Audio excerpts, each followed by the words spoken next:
और राजधानी जयपुर में चिकित्सा विभाग से जुड़ी बड़ी खबर आ रही है। निजी अस्पतालों में आरजीएचएस सुविधाएं बहाल हुई। चिकित्सा प्रमुख सचिव गायत्री राठौड़ से वार्ता के बाद सेवाएं बहाल हुई हैं। निजी अस्पताल संचालकों के प्रतिनिधिमंडल ने मुलाकात की थी। बकाया भुगतान प्रक्रिया में तेजी लाने सहित अन्य मांगों पर चर्चा हुई। निजी अस्पताल संचालकों ने आरजीएचएस सुविधाएं शुरू करने पर सहमति दी है।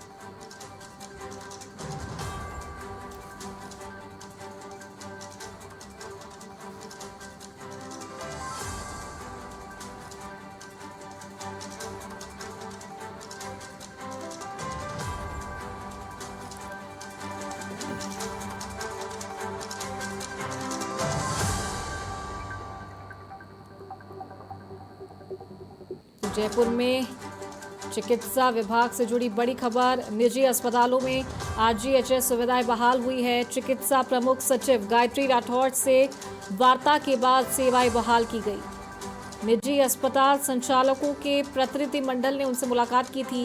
बकाया भुगतान प्रक्रिया में तेजी लाने सहित अन्य मांगों पर चर्चा हुई।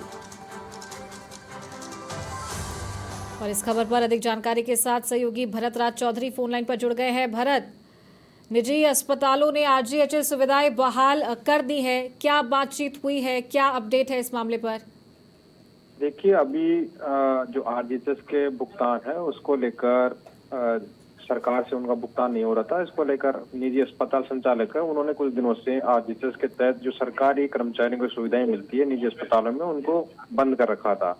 लेकिन आज चिकित्सा प्रमुख सचिव गायत्री राठौड़ के साथ उनकी मांगों को लेकर चर्चा हुई है और चर्चा में निजी अस्पताल संचालक है वो उनसे संतुष्ट हैं और आज से उन्होंने निजी अस्पतालों में आरजीएचएस के तहत जो सुविधाएं मिलती है, इलाज मिलता है, उसको सुचारू करने के लिए कहा है। तो आज से सरकारी कर्मचारी जो आरजीएचएस के तहत प्राइवेट अस्पतालों में इलाज लेते हैं उनके लिए ये सुविधा शुरू कर दी गई है। उनमें जिसमें जो उनकी चर्चा हुई है उसमें उनके बकाया भुगतान की प्रक्रिया को तेज करने की बात कही गई। इसके साथ ही जो नए हॉस्पिटल जो उसमें एम्पेनलमेंट के लिए आते हैं उनके जो मिनिमम डॉक्यूमेंट प्रोटोकॉल है उसको लागू करने की बात की है। इसके साथ पारदर्शिता के तहत समीक्षा और आवश्यक सुधार करने के लिए कदम उठाने की बात सरकार की ओर से कही गई है। तो इसके बाद में निजी अस्पताल संचालकों ने आरजीएचएस सुविधाएं अस्पतालों में शुरू कर दी है। जी ठीक है भरत, शुक्रिया आपका ये जानकारी देने के लिए।